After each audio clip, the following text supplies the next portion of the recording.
YG와 JYP의 책걸상.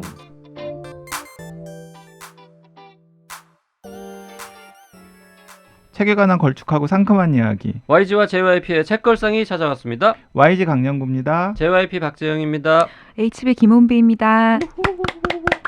네, 이번 주에는 혼비님이 픽한 휠체어 탄 소녀를 위한 동화는 없다를 읽어보고 있습니다. 댓글 몇 개 읽을까요? 여전히 전국축제자랑 관련 댓글이 많이 있는데요. 다동이님, 전국축제자랑. 제게 가장 좋았던 점은 아이들 어릴 때 여기저기 데리고 다니던 추억들이 떠올라서였습니다. 10년도 더 된 이야기이고 지금은 더 다양한 지역 축제들이 생겨났지만 그땐 애들 데리고 전국을 돌며 세상 구경시켜줄 때 지역 축제가 어설프긴 해도 매우 훌륭한 놀이 장소가 되어 주었거든요. 오늘 방송 듣다 보니 또 생각났습니다. 혼비님 가보고 싶다 하신 통영 한산대첩 축제나 태하님 얘기하신 백제문화제도 아이들과 함께 가서 재밌게 놀았던 기억이요. 사실 홍어축제 읽으면서 저는 왠지 한산대첩 축제가 떠올랐습니다. 비슷한가 보다. 자, 혼비님 때문에 유명해지신 분이네요. 네, 햇살 고현님, 햇살 고현정 기후원님.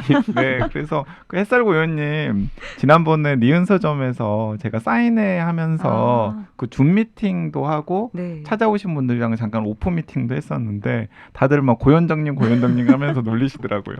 네. 죄송합니다. 저는 어제도 단골 가게 사장님께 전축제를 홍보했습니다. 재밌는 페이지 보여주고 들고 있던 책 표지도 보여주고 혼비님이 제 이름을 여러 번 읽어주셨기에 저도 여러 군데서 홍보 중입니다. 그리고 단골 가게 사장님도 책걸상 들어보고 싶다고 하시네요. 요 댓글 쓰시기 며칠 전에 이런 글도 쓰셨습니다. 햇살고현님. 제가 지난달에 지인 손잡고 도서관에 가서 제 대출 카드로 혼비님 여자축구랑 아무튼 술을 빌려드렸습니다. 지인이 재밌게 읽었다네요. 오늘 전국축제자랑 읽다가 재밌는 페이지 사진 전송했더니 전국축제자랑 하면서 아는 척 해주고 또 오늘 방송도 들었다고 답이 왔습니다. 책걸상 다단계 꽤 오래 걸렸지만 성공했어요. 크크. 네, 감사합니다. 책걸상 애청자분들께서 열일하고 계시는데 그 대포손님께서도 전국축제자랑 방송 듣고서 댓글 남기셨어요. 사랑하는 사람과 함께 말도 안 되는 컨셉을 가진 글을 쓰는 경험은 어떤 걸까요? 못 견디게 쓰고 싶은 글들만을 천천히 오래 쓰고 싶은 사람과 쓸 수 있는 이야기만큼은 최선을 다해 쓰고 싶은 사람이 함께 엮은 이야기. 직접 발품 팔며 전국 곳곳을 샅샅이 담아온 살아 숨쉬는 이야기. 위시리스트에 담고서 하루빨리 읽기를 기대하고 있습니다. 두 분 게스트의 경쾌하면서도 우아함과 진솔함 그리고 재미도 빠뜨리지 않고 발산하는 케미가 참 멋지고 사랑스럽습니다. 하고 싶은 질문 주저하지 않는 YG와 JYP도 정말 멋집니다. 감사합니다. 듣는 내내 빵빵 터지고 흐뭇한 미소 짓느라 너무도 즐거웠습니다. 즐겁고 행복한 방송 정말 잘 들었습니다. 댓글 소개도 진심으로 감사드립니다. 네. 지금 하나 제가 생각이 갑자기 났는데 네.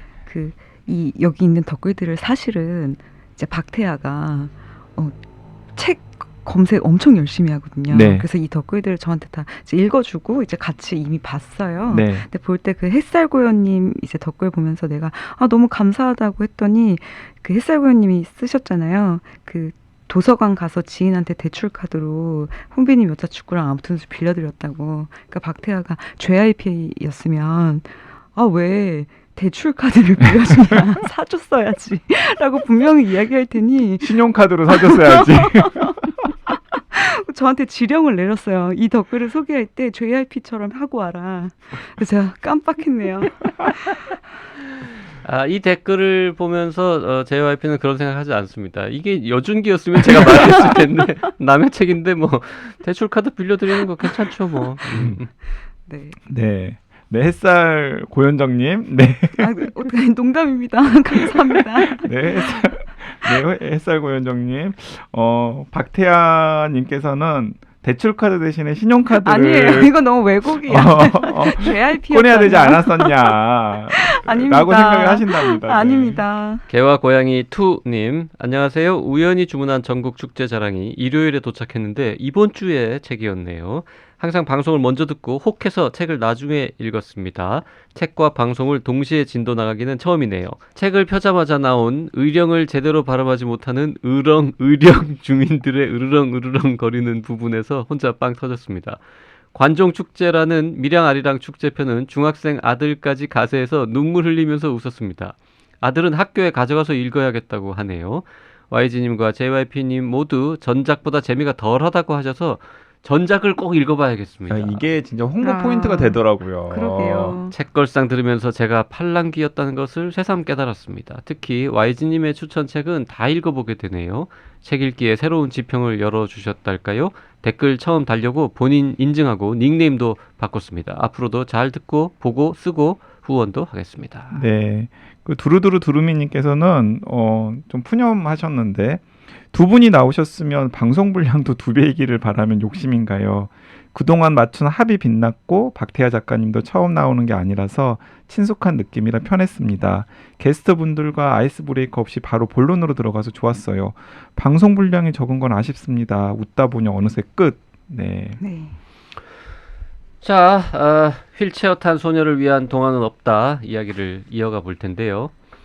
이 책은 구성이 약간 좀 좋게 말해서 특이하고 나쁘게 말하면 좀 어지럽습니다. 산만해요. 아, 그쵸? 산만해요. 네. 정신이 없어요. 네. 읽는데 사실 좀 방해가 됐는데 저는 네. 저도 그랬어요. 그건. 네.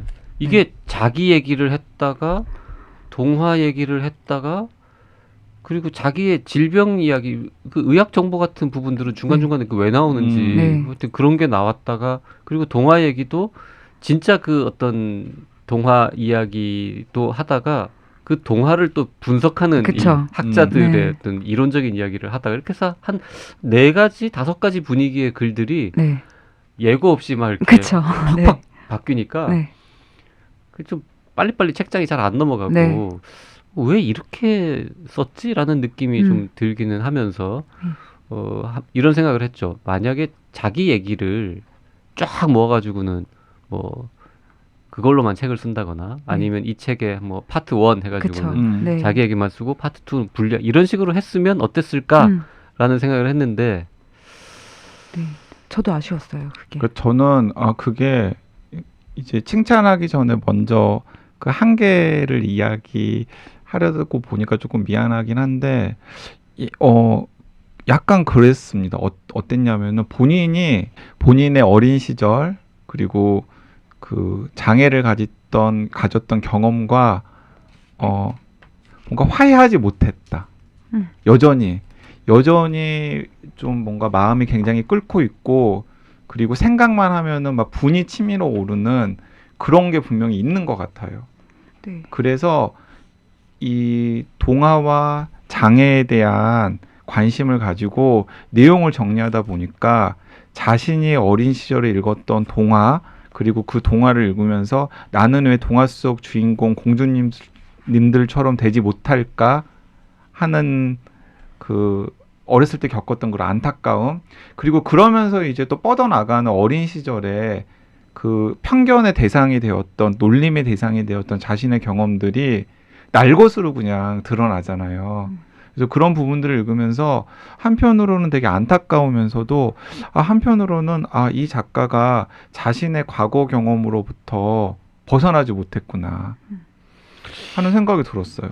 그래서 난 그런 생각까지는 없었는데 그래서 그런 부분들이 저는 이게 정리 안 되고 그냥 불쑥불쑥 자신의 거의 날것에 가까운 감정이라던가 아니면 어린 시절 경험 이야기가 나오는 게 그 영향이 좀 있지 않았을까 하는 생각이 들고 그건 저는 편집자가 책을 이제 그 만들어가는 과정에서 저자와 이렇게 뭔가 이야기를 하면서 좀 많이 가이드를 해줬으면 어땠을까 하는 생각이 드는데 별로 편집자도 그런 필요성을 못 느꼈거나 아니면 저자가 강하게 주장을 했거나 혼비님의 의견을 듣고 싶은데요. 저는 그렇게 YG가 얘기한 것처럼 과거의 어떤 경험, 뭐 트라우마 비슷한 이런 나쁜 기억들에 대한 분노라든지 이런 게 굉장히 남아있다 강하게 그런 느낌은 안 받았어요. 그냥 오히려 자기가 뭐 학교에서 친구들한테 놀림당하고 뭐 이렇게 이름 가지고 장난치고 장애 가지고 장난치고 하는 그런 에피소드들을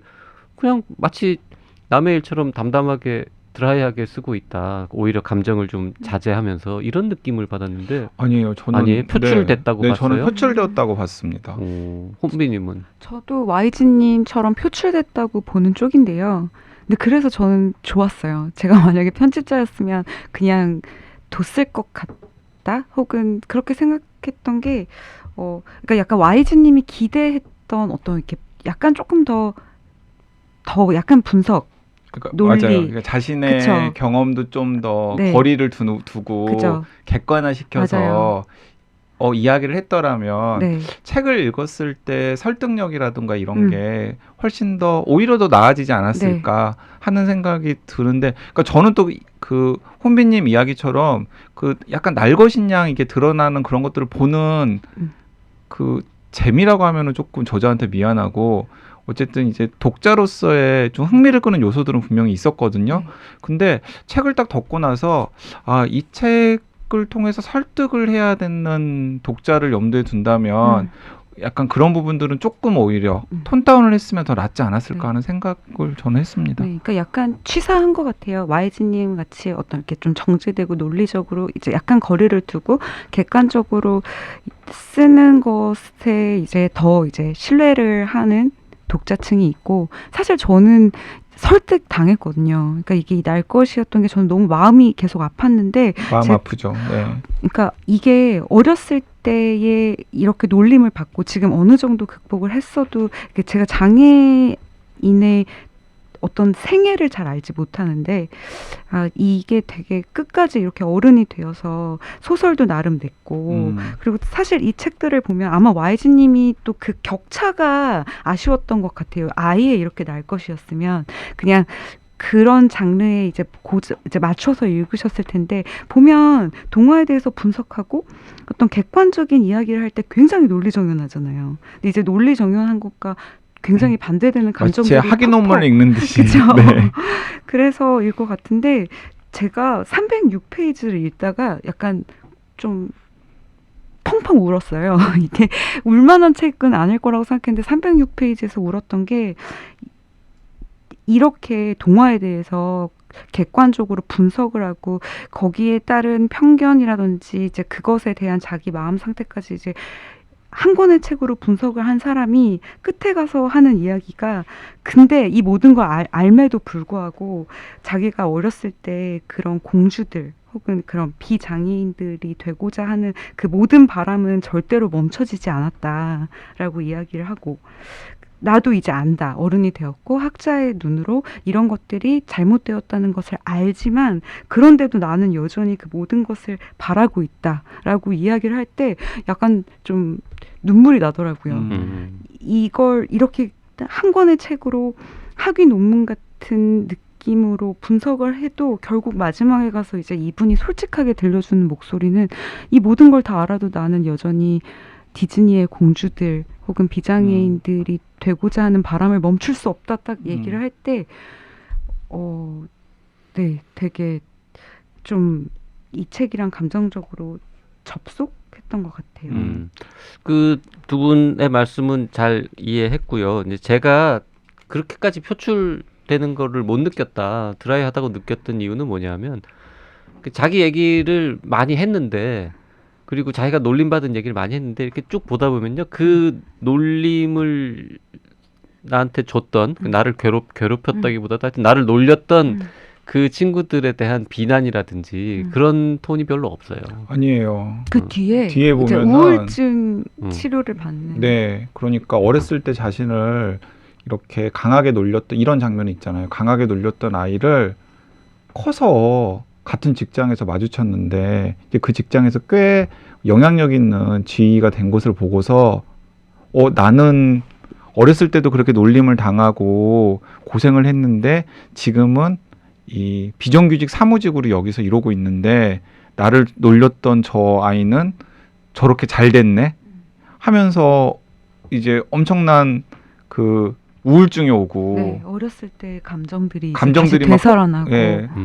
폭풍 뭐 파도처럼 이렇게 네. 막 밀려와가지고 자신의 몸을 폭풍처럼 흔드는 것을 묘사한 장면이라든가 아니면은 어떤 부분에서는 이제 이게 꼭 동화 이야기만 하는 게 아니라 지난 시간에도 잠깐 언급했지만은 뭐 이제 굉장히 고전 동화들 뭐 그 그림 형제 그림 동화 여기서부터 시작해서 안데르센 같은 이제 창작 동화 그리고 디즈니 애니메이션 그리고 이제 마블 영화까지 이렇게 쭉 이제 분석을 하고 맨 나중에는 그 왕자의 게임까지 나와요. 그 19금이기니까 네. 동화라고 할 수는 없지만은 그런데 나중에 마블 히어로 편에서는 그런 분노 표출하죠. 사실 자기는 마블 히어로가 되고 싶은 꿈을 꿨고 마블 히어로가 되었을 때 자신을 놀리는 사람들을 다 뇌수가 튀어나올 정도로 맞아요. 죽여버리고 싶었다. 음. 라는 감정들 같은 네. 것들을 막 드러내는데 그러니까 사실 이제 그런 부분들을 보면서 저는 이분이 여전히 이 책을 읽으면서도 많이 고통스러웠고 그리고 평생의 그런 네. 사실은 장애가 중요한 원인이었죠. 네. 그 장애 때문에 겪었던 여러 가지 상처라든가 이런 것들을 객관화시키지 못했구나. 근데 이게 객관화가 될까요? 안 되죠, 당연히. 되게 많은 안 되긴 사람들이 하죠. 안 될 것 같아요. 근데 안 되지만은 책을 쓸 때는 그렇게 하려고 노력을 해야 되는 거죠. 이제 제가 생각하기에는. 맞아요. 근데 약간 이런 부분을 보면서 또 제가 깊이 생각하지 못했던 게 장애인들의 우울증 걸릴 수 있는 이제 그 수치가 굉장히 높다라는 것만 알았지 그게 구체적으로 어떻게 돌아서 어떤 식으로 어른이 되어서도 타격이 가는지에 대해서 잘 생각해 본 적이 없는데 이분도 이제 그 극심한 우울증의 시작이 이분이 이제 소설을 처음으로 출간을 하고 그래서 나름 작가가 되고 그러면 다 괜찮아질 줄 알았는데 책을 내고 나서 이제 이분이 약간 나락으로 이제 감정적인 나락으로 이제 딱 한번 추락을 하는데 그러니까 사실 책을 내고 나면 이게 책 냈다가 잘 안 팔리면 진짜 우울하거든요. 이게 혼미님은 지금 책이 잘 팔리니까 잘 모를 텐데 그래서 난 많이 알아요. 우울한 거. 우울해요 진짜. 그래서 어쩌면 그게 판매량일 수도 있지만 어쨌든 이분이 나름 책을 낸 것은 현실에서 자기가 가장 해볼 수 있는 마블 히어로에 가장 가까운 행동을 이분 인생에서 이제 하신 걸 텐데 근데 그 극복이 안 된 거죠. 안 된 그걸로. 거죠. 네. 네. 그 듣다 보니까 이제 꽤 많이 부분에서 그런 분노가 표출되었다는 생각이 다시 들게 되고요. 근데 저는 앞부분에 특히 맞아요. 앞부분은 어린 정말 안 시절에 그랬어요. 이야기하는 부분에 네. 있어서는 상대적으로 조금 네네. 그러니까 원고를 쓰면서 점점 본인이 감정이 점점 더 감정이 고양된 거야. 고양되어 버린 거라니까. 네. 그런 그래서 측면도 실제로 처음에는 조곤조곤 얘기하는 톤이에요. 그런데 맨 마지막에는 약간 네. 아직도 설득이 안 돼? 네. 뭐 이런 톤으로 바뀌는 어쩌면 거죠. 그럴 수도 있겠다. 어린 시절에 대한 기억은 네. 아무래도 이제 시간이 더 많이 지났고 네. 그리고 그때는 본인이 그거에 대해서 그렇게까지 큰 문제를 못 느끼고 그냥 하는 사이에 일어난 일들이었다면 다 어른이 됐고 충분히 뭔가 이 생각도 많아지고 고민도 많이 한 상황에서 그리고 자기가 뭔가 성취도 이룬 상황에서 겪었던 경험들에 대해서는 진짜 그 말했듯이 YG가 말했듯이 아직도 내가 여기까지 왔는데도 이런 일을 겪어야 하다니 뭐 이런 느낌 때문에 더 감정이 격해질 수도 그러니까 있긴 사실은 그 하겠네요. 감정 때문에 본인이 더 힘들 것도 같아요. 맞아요. 근데 네. 아직도라기보다 약간 뒤늦은 숙제로 터진 것 같은 느낌이 이제 어렸을 때 이야기를 되게 담담하게 한 게 JYP님 말처럼 그냥 잘 모르는 상태에서 넘어갔다기보다 약간 자기 감정을 속이고 굉장히 보호를 했던 것 같아요. 계속 이제 되게 이 상황에 대해서 받아들이기보다는 그냥 객관화를 어릴 때 더 많이 했던 것 같아요. 왜냐하면 상처받고 힘들기 싫으니까. 근데 이제 결국은 한 번쯤은 인생에서 해결을 해야 되는 감정들이 이제 우울증의 형태로 30대에 와서 결국은 앞부분은 오히려 되게 차분하고 객관적인데 뒷부분에 가서 이렇게 감정적으로 몰아쳤던 것 같아요. 네. 근데 이제 한 가지 다행스러운 것은 아마 이 책을 쓰고 나서는 저자가 훨씬 더 뭐 모든 상황이 더 나아지지 않았을까 하는 생각이 들어요. 그러니까 많이 이제 팔려서요? 아니요, 뭐 많이 팔렸을 전작보다는 어쨌든 평가도 좋고 판매도 더 되었을 것 같으니까 흔히 속된 말로 이제 푸닥거리를 한번 한 거죠. 푸닥거리를 한 네. 거죠, 진짜로. 그러고 그러니까요. 이제 약간 뭐라 그럴까요? 막 가슴 속에 맺혀 있던 게 좀 음. 풀릴 수 있는 그런 계기는 됐겠죠. 그래서 나중에 어맨더 레덕이 무엇인가를 쓴다면은 아예 그냥 오로지 온전하게 자기 이야기에 좀 집중해가지고 그게 뭐 에세이 형식이든 소설의 형식이든 뭐 쓴다면은 뭐 좀 더 나아지지 않을까 하는 생각도 책을 읽으면서 들더라고요. 그러니까 계속해서 이제 안타까운 마음이 드는 거예요. 이제 저자에 대해서 제가 논픽션을 읽으면서 아 저자에게 이렇게 감정이입이 되는 책은 또 굉장히 오랜만이었던 것 같습니다. 근데 그런 의미로 잘 쓴 거네요. 그렇죠. 어쨌든 감정이입을 그렇네요. 네, 끌어냈고. 그 감정이입이 자꾸 중간에 끊어지더라니까 자꾸 아, 딴 얘기들이 그런 자꾸 것들이 나와가지고 나와서. 그것 때문에 저는 그냥 그러니까 이걸 읽으면서 저희가 같이 한 책은 아니었는데 면역에 관하여에서도 그랬고 그리고 이제 장혜영 의원이 단독으로 추진했었던 프로젝트가 있어요. 이제 내가 쓰지 않는 말이라고 해서 이제 우리가 일상에서 쓰는 어떤 단어, 은유적인 표현에 이제 차별이 들어간 말들에 대해서 이제 안 쓰는 말들에 대한 글들을 이제 작가들 그리고 나중에는 그 SNS를 보고 동참하는 다른 독자들의 글을 받는 프로젝트를 했는데 면역에 관하여에서도 그 여기에도 나오지만 수잔 손탁의 은유로서의 질병을 인용하면서 이제 우리가 쓰는 단어들이나 은유적 표현에 너무 무심결에 들어가 있는 장애인에 대한 어떤 비하, 차별 단어들이 많다라는 지적을 했고 면역에 관하여도 결국은 그 질병에 관한 은유들에 대한 윤리성에 대해서 이야기를 했는데 약간 이런 것을 읽다 보면 확실히 어떤 표현을 버리고 어떤 표현까지는 괜찮은지에 대해서 고민을 되게 하게 되더라고요. 네, 예를 들어서 네. 뭐 외눈박이라든가 네, 최근에도 논란이 되었죠. 이제 절름발이라든가 네. 뭐 그런 거 진짜 과거에는 일상생활에서도 되게 많이 썼었고 네. 글에서도 혹은 기사에서도 네. 생각 없이 썼었던 표현들인데 많죠. 예, 속담도 많잖아요. 네, 요즘에는 진짜 네. 저부터도 자기 그쵸. 검열 많이 하고 네. 그리고 제가 강양구의 강한과학 쓸 때도 정말 그 편집자 선생님이 너무나 그런 감수성이 네. 그 있는 선생님이어가지고 네. 그러니까 성인지 그리고 인권 장애 이런 데 대한 감수성이 있는 분이어가지고 네. 홍문철 선생님 이런 분인데 많지는 않았는데 탁탁탁 잡아내가지고 기자님 이건 좀 고치시면 좋겠는데요. 고치시면 좋겠는데요.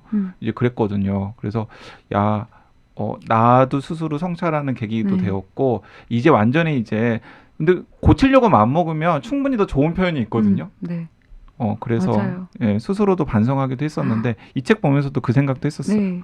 근데 이제 그런 단어들의 경우는 근데 조금 오히려 간단한데 제가 마침 이 책을 읽고 처음으로 든 생각이 뭐냐면 이 책을 읽을 때 제가 어떤 글의 추천사를 쓰고 있었는데 이런 은유적 표현을 제가 썼어요. 그 추천사에. 그러니까 이 사람은 단독자로서 혼자 뚜벅뚜벅 자기의 삶을 걸어가는 사람이다라고 썼는데 뚜벅뚜벅 두 발로 자기의 삶을 걸어간다는 이 은유는 써도 괜찮을까? 되냐? 네. 마침 이 휠체어 탄 소녀를 위한 동화는 없다를 읽는 와중에 그 추천사를 쓰는데 그게 제 마음에 이렇게 딱 걸리는 거예요. 저는 그래서 뚝심 있게 나아간다.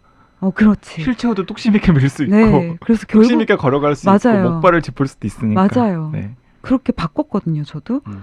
근데 두 발로 뚜벅뚜벅 인생을 걸어간다 같은 이제 정말 무의식적으로 쓰는 어떤 표현들에 약간 되게 조심하게 되더라고요. 그리고 저는 이 휠체어 탄 소녀를 위한 동화는 없다는 이제 주로 이제 성장기의 네. 동화를 읽으니까 이제 성장기와 관련된 이야기들이 나오고 그래서 이제 선천 쪽으로 혹은 후천 쪽으로라도 어린 시절부터 장애를 갖게 된 이 일반적인 장애인들에 대한 이야기가 나오는데 사실은 우리 일상생활에서 보면은 이제 성인이 된 다음에 사고를 당해가지고 네.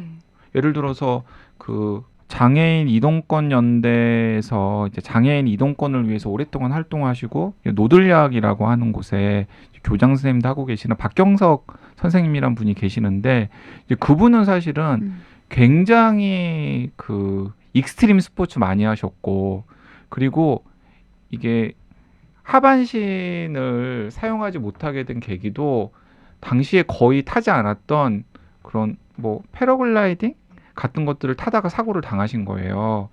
그래서 그러니까 이런 식으로 그 교통사고든 아니면은 뭐 익스트림 스포츠든 어떤 계기가 되어가지고 성인이 된 다음에 후천적으로 장애를 않으신 분들도 많고요.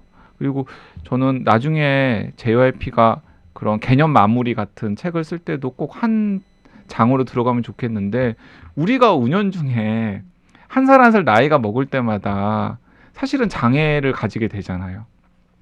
예를 들자면은 뭐 노안이 오면은 당연히 안경을 안 쓰던 사람들도 안경의 도움을 받을 수밖에 없고 그리고 신체가 점점 노화하면은 당연히 그 전에는 잘 두 발로 잘 걸었던 사람들도 뭔가 휠체어까지는 아니더라도 그 보조 도구를 가지고 뭐 걸을 수밖에 없는 상황이 올 수도 있고 뭐 여러 가지 형태의 이제 노화로 인한 장애를 안게 되니까 그러니까 이제 장애의 문제라는 게 정말 장애인으로 우리가 딱 카테고라이징한 어떤 사람들의 문제가 아니라 모두의 문제가 될 수 있다라는 걸 우리들이 일상생활에서 너무나 좀 있는 것 같아요.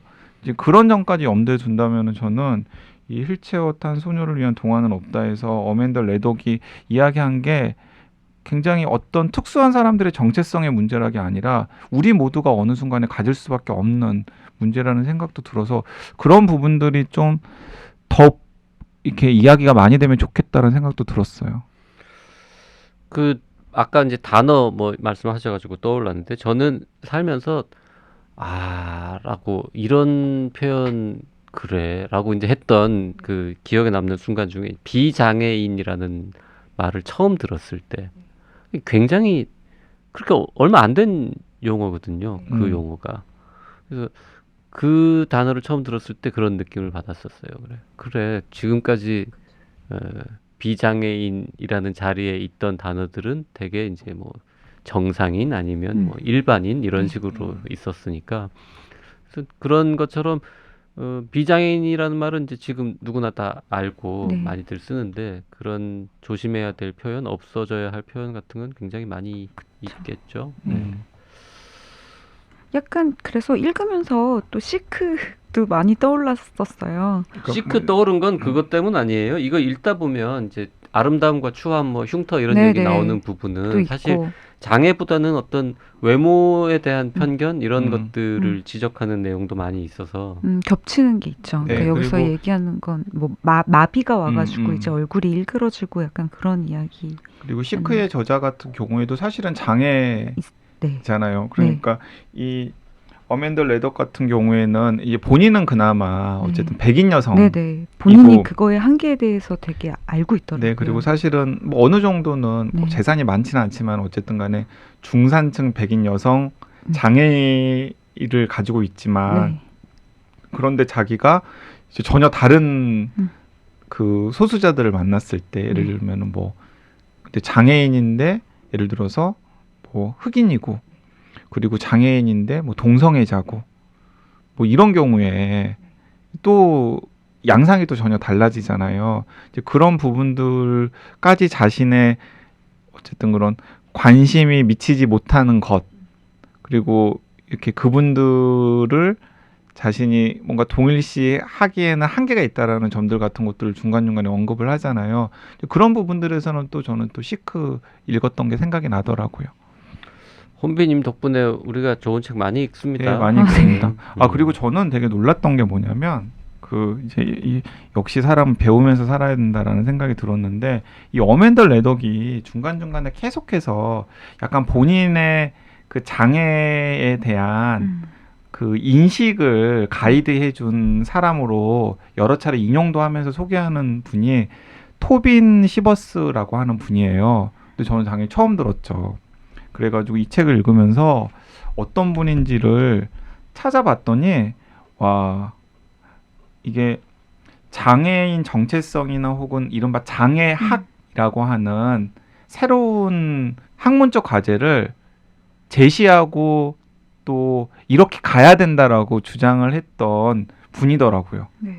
그래서 2015년에 세상을 뜨셨는데 이 문학 속의 장애에 대한 여러 가지 연구들도 남겼고 이제 그 연장선상에서 2008년이랑 2010년에 장애 이론 그리고 장애 미학이라고 하는 이제 돌아가시기 전에 두 권의 책을 남겼는데 그 두 책이 이 어맨더 레덕이 자신의 주장을 뒷받침하기 위해서 이제 직접 인용도 하면서 이제 계속해서 언급하는 책이더라고요.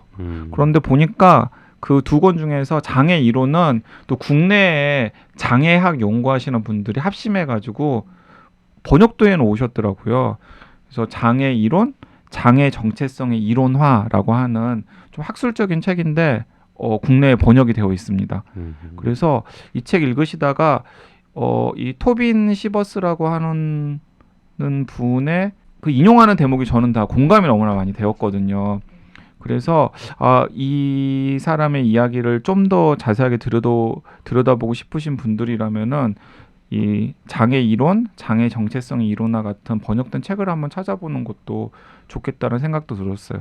예를 들어서 제가 공감했던 이 토빈 시버스를 직접 인용한 부분에 이런 게 있습니다. 두 번이나 인용이 돼요. 이러기가 쉽지 않은데 보통 한 책에 똑같은 저자의 똑같은 인용문을 두 번 인용하기는 쉽지 않잖아요. 200쪽에도 한 번 인용이 되고 296쪽에도 한 번 인용이 되는데 이런 겁니다. 그러니까 능력이라는 이데올로기는 가장 간단하게는 비장애인을 선호하는 형태로 나타난다. 저 여기서 약간 충격 먹었어요. 우리가 그 능력주의에 대한 담론들이 굉장히 많잖아요, 지금. 마이클 샌들의 책도 있고 공정하다는 근데, 착각. 공정하다는 착각. 그런데 여기서 딱 이렇게 능력이라는 이데올로기는 가장 간단하게는 비장애인을 선호하는 형태로 나타난다. 가장 급진적인 형태는 인간임을 결정하는 기준선을 규정하고 개인에게 사람의 지위를 부여하거나 박탈하는 몸과 마음의 척도를 설정하는 것이다. 능력 이데올로기는 우리가 사람에 관해 내리는 거의 모든 판단과 정의, 가치평가에 영향을 미치는데 이 이데올로기는 차별적임의 배제를 원칙으로 하기에 특정 영역의 바깥에 특히 이 경우에는 장애라는 관점의 비판적인 사회적 위치를 만들어낸다. 라는 이야기를 이제 토빈 시버스라는 분이 했다고 하는데 저는 여기서 이게 장애인 비장애인을 가르는 순간부터 뭔가 사람을 위계 질서에 놓고서 우열을 가르는 것이 시작이 되는 거라는 관점이 좀 한 대 맞은 듯한 느낌이 들었습니다. 맞아요. 저도 이 대목 읽으면서 아까 얘기했던 시크가 생각이 났던 대목이 바로 여기였는데 네네. 그때 왜 맥밀런 코텀이 흑인 여성은 정말 유능함에 집착을 할 수밖에 없는 것에 대해서 한 편의 글을 쓰잖아요. 흑인 여성이 제대로 된 이성적인 하나의 인간 존재로서 인정을 받기 위해서는 그냥 백인 남자 혹은 백인 여자들에 비해 월등해야 되는 어떤 것들에 대한 이야기를 하는 게 있는데 그래서도 생각이 났는데 맞아요. 여기 능력이라는 이데올로기 토빈 시버스가 한 부분이 저도 약간 다시 또 새롭게 다가왔고 왜 정말 장애인들에 대해서 호감을 갖게 되는 어떤 유형의 장애인들이 있잖아요. 뭐 성격이 좋아야 된다거나 아니면 패럴림픽 같은 데서 보통 사람들도 해내지 못하는 어떤 것을 해냈을 때 그 숭고함이라던가 약간 우리가 어쩔 수 없이 비장애인들이 친근하게 느끼는 어떤 장애인상이 있는데 그 장애인상들을 떠올려 보니까 이 능력이라는 이데올로기가 또 장애인 안에서도 장애인들을 이제 줄 세우는 그런 쪽에서도 되게 저도 한 대 맞은 것 같은 느낌이었어요. 네, 그래서 이 토빈 시버스 같은 분은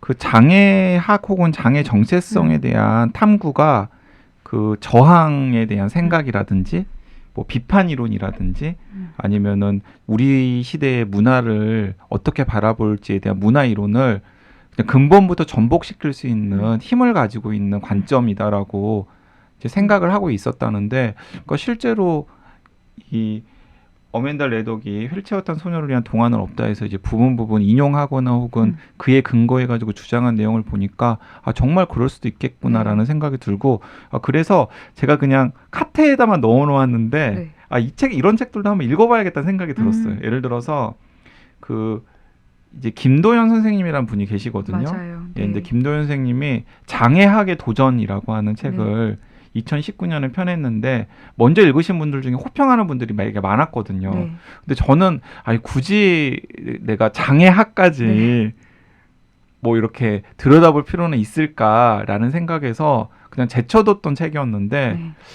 한번 읽어봐야겠다는 생각이 들었고요. 장애학의 도전. 그리고 또 많은 분들이 되게 그 되게 좋게 평가하는 책이 그 아이오와 대학교에서 역사 박사학위 받은 다음에 지금은 위스콘신 대학교와 톨레도 대학교에서 역사 교수로 활동하는 킴 닐슨이란 분이 있는데 이분은 이제 어떤 걸로 유명하냐면 예, 헬런 켈러랑 그의 스승인 앤 셀리번의 사례는 우리가 많이 알잖아요. 네. 이제 그들의 삶에 대한 연구로 굉장히 유명한 역사학자예요. 근데 그분이 2012년에 장애의 역사라고 하는 그 진짜 장애에 대해서 역사적으로 탐구한 역작을 내놓았는데 그걸 그 이제 유명한 김승섭 이제 고려대학교 의과대학 교수가 이제 번역을 해가지고 2020년에 동아시아에서 나왔거든요. 근데 저는 그 책도 그냥 꽂아만 놓고 제가 이제 정독을 해볼 생각을 안 했는데 이 책을 읽으면서 이 책을 본 다음에 킴 닐슨의 장애의 역사 같은 책도 한번 읽어보면 지금 우리를 이해하는데 굉장히 도움이 될 수 있겠구나라는 생각이 들었습니다. 네, 저도 그렇게 말씀하시니까 책 이제 카트에 넣어놨다가 주문을 한 2권의 책이 있는데 수나올라 테일러의 짐을 끄는 짐승들 들어보셨죠? 네, 들어봤어요. 그게 이 수나올라 테일러 자체가 동물학자이기도 해서 이제 이게 되게 장애인 문제와 그 장애 운동가이자 동물 운동가이다 보니 이제 장애인과 동물 모두가 이제 억압된 어떤 방식에 대해서 이제 서술하는 책인데 이 책을 저도 주문을 했고요. 그리고 일라이 클레어의 망명과 자긍심은 또 이제 퀴어와 장애인의 교차성에 대한 이야기인데 이것들도 같이 참고해서 읽어보시면 좋을 것 같아요. 그리고 이 어맨더 레덕의 뒷부분에 약간 대안적인 동화책에 대한 가능성을 이야기를 하잖아요. 네.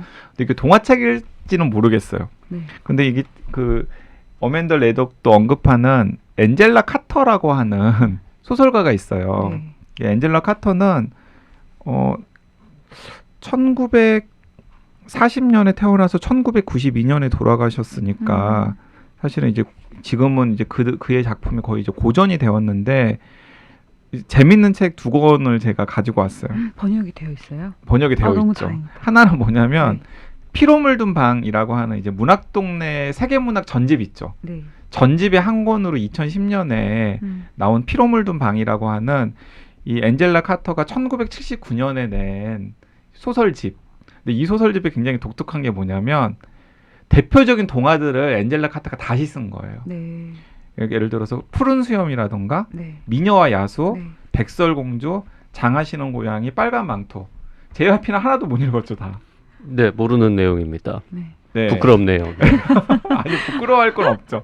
이 피로 물든 방 이게 번역되어 있다는 생각을 전혀 못했는데 네, 다 번역되어 나와 있어요. 있어요. 다 나와 이게? 있어요. 예. 오. 근데 피로 물든 방은 그 피로 물든 방이라고 하는 1979년에 나온 소설집의 단편으로 한 편 들어있는 건데 그 소설집 전체의 컨셉이 뭐냐면 방금 언급한 유명한 동화들을 엔젤라 카터가 자기식으로 다시 쓴 거예요. 그러니까 리라이팅. 리라이팅한 거죠. 네. 근데 굉장히 괴기스럽고 네. 그 다음에 좀 파격적으로. 그래서 아이들이랑 읽기에는 조금 그렇고 오히려 어른들을 위한 잔혹 동화라고 할 수 있을 텐데 뭐 예를 들면 푸른 수염은 피로 물든 방으로, 뭐 미녀와 야수는 리용 씨의 구원, 타이거의 신부로, 장하시는 고양이는 장하시는 괭이, 백설공주는 눈의 아이, 잠자는 숲속의 공주는 뭐 사랑의 집에 사는 귀부인, 뭐 이런 식으로 이제 아예 다른 제목으로 그 전체적인 컨셉을 전혀 다르게 리라이팅을 한 거죠. 네. 그러니까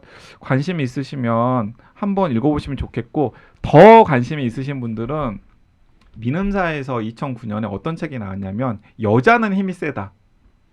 엔젤라 카터의 세계 여성 동화집 이라고 하는 책이 나왔는데 이 책이 무슨 책이냐면 엔젤라 카터가 1992년에 죽었는데 92년에 죽기 직전에 그러니까 1990년이랑 1992년에 어떤 책을 이제 2권 펴냈냐면 자기한테 자극을 줬던 전 세계의 동화들 중에서 여자가 주인공이거나 혹은 여자가 극전계에서 중요한 역할을 하는 그 동화나 민담이나 설화들만 다 모아가지고 책을 펴낸 거죠.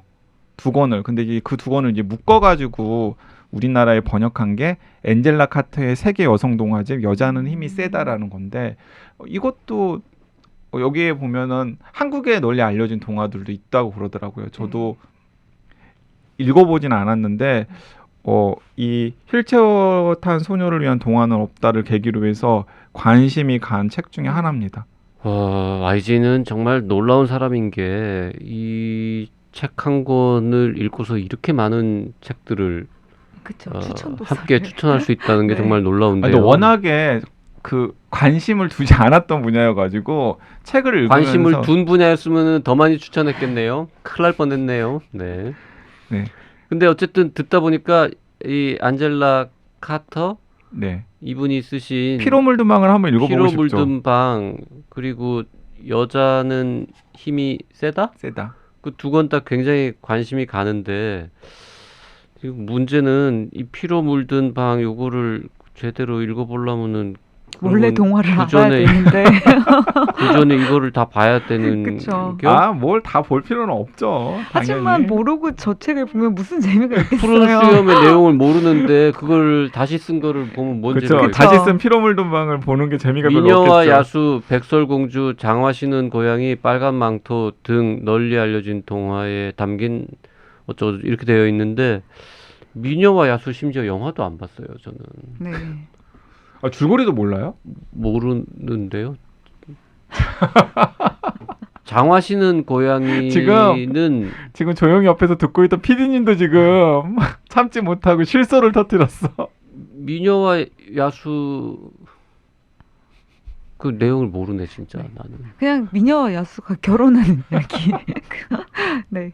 그 뭐 이런 거 아니겠어요? 어떤 야수 같은 놈이 미녀한테 청혼했는데 미녀가 싫다 그랬다가 뭔가 뭔 일이 생겨가지고는 맞아요. 결국 받아들였는데 알고 보니 그 야수가 사실은 훈남이었다 뭐 이런 네. 거 아니에요? 맞아요. 이 책에서 안에 그러면 그치. 이 책에도 이 책에도 짐작할 수 내용이 잠깐 있는 나오잖아. 굉장히 비판하고 있는. 비판하고 있죠. 네. 예. 장화시는 고양이도 캐릭터는 아는데 내용은 잘 모르겠네요. 못 보겠다. 원작을 몰라서. 아니, 그래서 저는 그 피로 물든 방에 몇 편은 제가 읽어본 단편 소설들이 있던데 이걸 통째로 읽어볼 생각 안 했는데 통째로 한번 읽어봐야겠다는 생각이 들더라고요. 네, 그래서 그 혼배님 덕분에 이 좋은 책을 읽었고 굉장히 인상적인 문제의식을 가지고 있는 좋은 책을 읽었고 더 공부해야 될 내용들이 많이 이렇게 쌓여가지고 저는 유익한 독서 경험이었습니다. 그래서 제가 원래 메모도 잘 안 하고 포스트잇도 안 붙이는데 책에 포스트잇도 그러게요. 붙이고 네. 지금 YG 책에는 포스트잇이 한 30군데쯤 네. 붙어 있습니다. 네. 저분이 원래 저러는 분이 아니거든요. 그러니까요. 네. 저도 처음 봤어요. 혼비님 책에도 뭐 한 근데 20여 개 저는 붙어 있는데 항상- 저분은 늘 저러기 네. 때문에 네. 네. JYP 책에는 단 한 개의 포스트잇도 붙어 있지 않고요. 뭐 마음에 드는 문장이 있으면 JYP는 형광펜으로 찍찍찍찍 색칠을 합니다. 네. 하여튼 혼비님 덕분에 이 책 잘 봤고요. YG님 덕분에 엔젤라 카터 이런 분들 책도 또 읽고 싶어지는 그런 시간이었습니다. 네. 이 휠체어 탄 소녀를 위한 동화는 없다는 진짜 어렸을 때 동화 좋아했던 분들 이라면은 진짜 읽어보면은 여러 가지 생각들을 하게 하는 책인 것 같습니다. 네. 하여튼 이 고전 동화, 안델센 그림 동화 이런 거를 어릴 때부터 열심히 읽으면 그 편견을 많이 갖게 되고요. 그거를 전혀 읽지 않으면 JYP 같이 조금 메마른 인간이 된다는 그게 결론이네요. 네, 그리고 그 안데르센 좋아하셨던 분들은 저는 이것도 추천해드리고 싶어요. 우리가 다룰까 말까도 했었는데 JYP가 안데르센 동화 자체를 읽어본 적이 없으니까 다룰 수 없었던 책이 그 마이클 부스의 유럽 육로 여행기라고 하는 책이 있거든요. 그게 이 안데르센의 생애랑 그 다음에 안데르센이 그 뭐죠? 다뉴브 강인가요? 유럽을 이렇게 흐르는 강?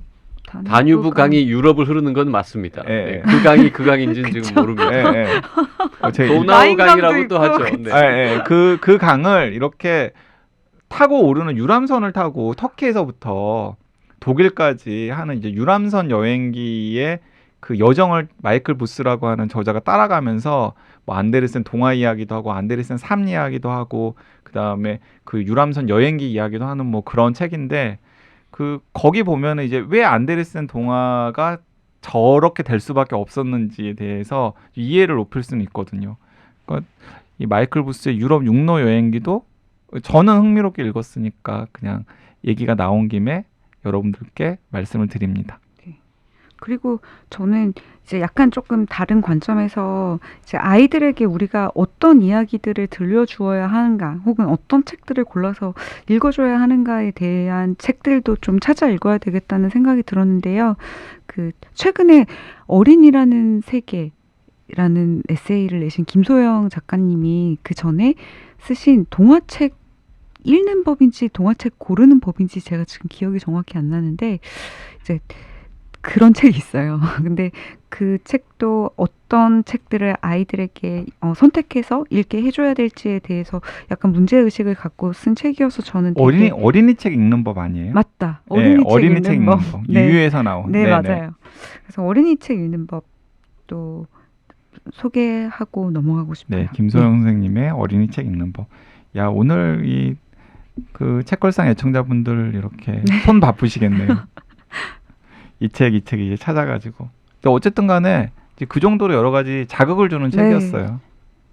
진짜 이 분도 서문에서 얘기했지만 아까 YG님이 말한 것처럼 백인 여성 장애인이라는 어떤 자기의 이제 다양한 소외 현상을 제대로 묘사하지 못한 어떤 한계에 대해서도 이분이 말씀하시면서 했던 이야기가 이 책이 어떤 좀 초석이 돼서 이제 다른 계층 혹은 다른 입장의 이제 장애인들의 이야기가 동화와 연관돼서 혹은 대중매체에서 우리가 흔히 만날 수 있는 편견을 강화시키는 문제들을 이제 같이 토봐볼 수 있는 그런 책들의 초석이 되었으면 한다고 했는데 약간 한국에서도 이제 이런 책들이 더 많이 나오면 되게 좋을 것 같다는 생각을 했어요.